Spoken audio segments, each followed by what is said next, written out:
Hi there.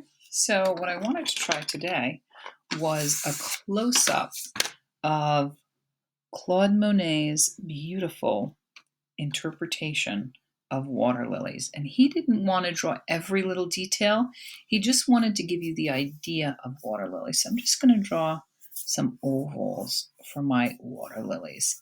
And notice how I'm making them pretty light so far. I'm not adding a lot of details yet. I'm just kind of figuring out where I want them to be. So those are my water lilies. And now I'm going to think about what color do I want my water lilies to be? And if I'm thinking about it, I might say I'm going to go for pink or purple. I'm going to peel my oil pastel a little.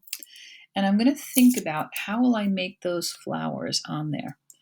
Letter U, zigzag, zigzag, zigzag. Now that looks pretty cool. I could do it like that, but maybe I don't want it to be so zigzaggy. Maybe I want it to be a little softer. You could also do it a different way, like this. And then maybe you'll just each petal, one petal at a time, overlapping. There's that word again. Overlapping, overlapping. Which one do you like better? You can like both. Maybe you'll do them both ways. You can blend colors. Maybe I said, I don't want it to just be pink. I'm going to mix in a little purple. Maybe I'll add a little purple here too. And then I'm going to go over it with another color, a really light pink or a peachy color. I'm going to blend. Oh, yes. There we go.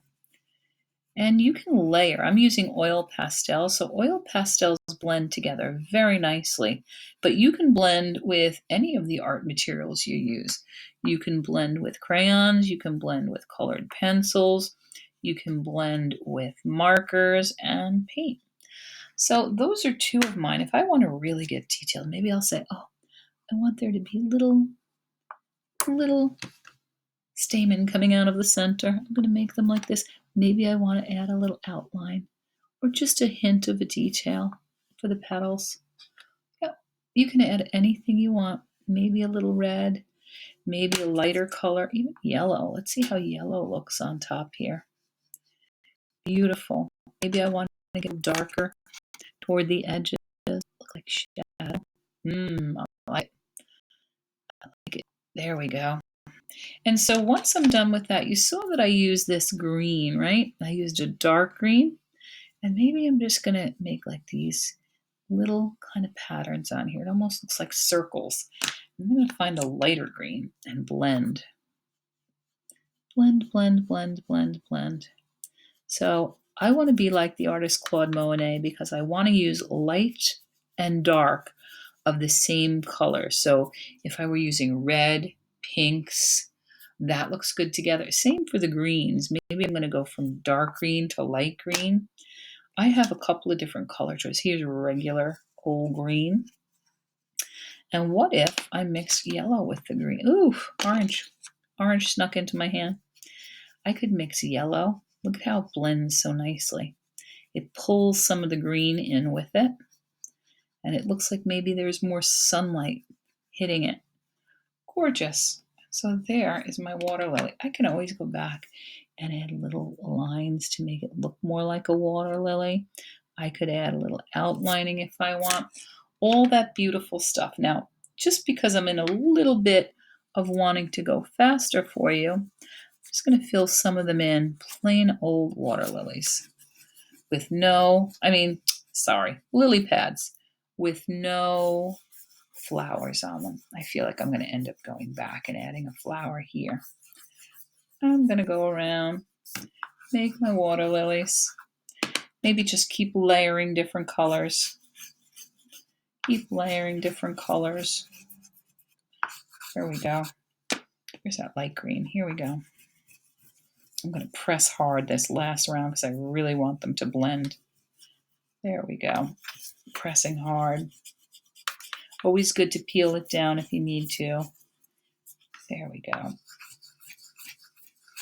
There we go. So you see I spaced mine out. I made them a little smaller as they went toward the top. You can add as many as you want. You can add any kind of flower you want. Let's see how it looks when I try to go on top of the green. I could even make water lilies like this, right? A hint of one. Maybe I will use a red one, same way I just did it. Up, down, up, down, up, down, and it's making like the petals almost like there. Can that be done? Yep, I did it a lot of different ways, right? Is there only one way to make something? Nope.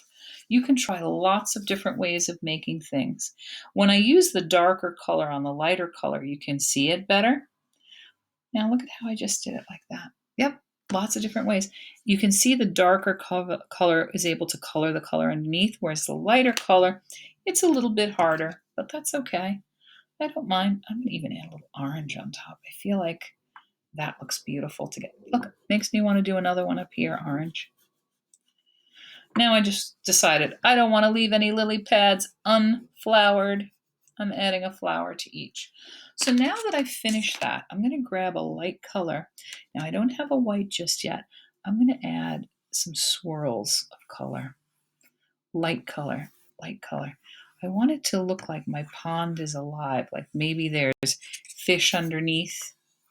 So I'm making some swirls in the background here. And you could just make circles too, like bubbles.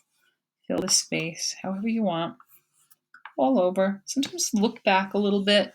Give yourself some space to look at your work. I could even go with a little light blue. Where are you, light blue? Are you hiding on me? That's one of the colors I always end up using first, my light blue. All right, so you'll notice that I filled my background space because I want my pond to look alive. I don't want the water to be perfectly still. So I just added some swirls to make it look like it's moving. So let's say, which blue have I not used yet? And remember, ponds do not need to be blue. So you could definitely choose another color. Let me go with this one and see if you see. Oops, a little too thick, although that's not terrible. Sometimes just using water can spread it. You can go on top of your flowers. It's kind of like a close-up view. We're so close to the pond that we don't even see the sky. It's like we're standing above it, looking down, staring at all the beautiful, beautiful pond water below us. So you can use any kind of technique. You can pull. Now you see it's a little hard to see my swirls because I didn't have white, but you can see they're kind of there. Let's see if I do it with a white oil pastel. Or I don't have an oil pastel, I have a crayon. Let's test out the crayon on top there and see how that comes out. One more try, some more blue. Oh yeah, it shows up better, doesn't it? You can see it a little bit more. So that's something to think about. Even if I was using all oil pastels, but I go, oh, I don't have a white oil pastel, I was able to go over and use my crayon because it gave me the same effect because water and oil don't mix and water and wax don't mix. Oil pastels have oil in them and crayons have wax. Does it look best when I leave it like this, or do you think I should do blue all around? I personally feel like it needs blue all around if I want it to look like I'm looking down at the beautiful water lilies and I'm blending my colors. But I could change colors. I could switch to a darker blue. Maybe it's more shadow. Because remember, Claude Monet loved, see how I don't have to worry about going on top of the water lily because it's resisting. We call that oil pastel resist. So if I use a little bit darker here and there, it's going to look like shadow and light because that was something Claude Monet, he loved the way light reflected off of things and how it looked during the day. It was one of his favorite things. When you're using paint, you can just let the colors blend together. We call that bleeding. The colors are bleeding together. And voila, our masterpiece. Can I stop here? I sure can. It's up to me. It's my artwork. You can stop where you feel like you're done. But try to remember your view. You're at a beautiful pond looking down and you see all these beautiful lily pads and flowers. And you can add, and maybe you want to add a fly swimming above, or maybe a bee or a butterfly. Think about what else you want to include in your picture and have a great time making it. Bye.